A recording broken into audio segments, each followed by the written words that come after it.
So, Scott, one of the things about feedback informed treatment or FIT, we talk a lot about increasing effectiveness, but we don't talk as much about engagement. And because feedback informed treatment is so much about the client voice and building that alliance, I certainly have seen in my own practice that clients want to see me for longer, right? They end up having more sessions with me when they need it. And this really curtails the pain of having a client being really invested and they just don't show up one day. So, can you tell us a little bit about how FIT can help us to have more engagement and better treatment in those in the longer term for clients who need it? I think one of the key findings from the research literature is that FIT or routine outcome monitoring actually impacts the dropout rate. And we have a very specific definition of dropout. It's a client who stops coming without telling you and is not making progress. The clients who are making progress and drop out or discontinue without telling you, that is another category of clients. So there is good news when you begin using FIT that you're likely to decrease that unplanned terminations with your client. I think the explanation is fairly straightforward. You're asking about the relationship at every visit, and the relationship is what forms the core of the review process. It's what forms the core of the review process in what we call FIT consultation. Mm.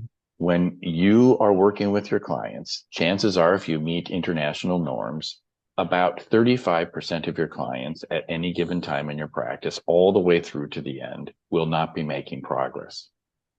Now you're going to know who they are. And you're going to be given a chance to have a conversation with them. And there are different patterns in the alliance that we see when cases continue in therapy without progress or stop. Talking about the alliance with the client, are we working on what you want in a way that makes sense to you, consistent with your values, preferences, and worldview? And am I in the role? Am I doing what you've hired me to do, in your opinion? These tend to build stronger alliances. In addition, they put the mistakes you've made in the foreground Mm. instead of the background. And here's what we know from a host of consumer-oriented research. When people have a problem and they are satisfied with the response of the person who has responsibility for that particular issue, those result in stronger relationships rather than weaker ones. This is not only true in psychological care, it's true in the business world. And you don't have to do exactly what the person wants. They have to be satisfied about how their complaint or difficulty was handled with us.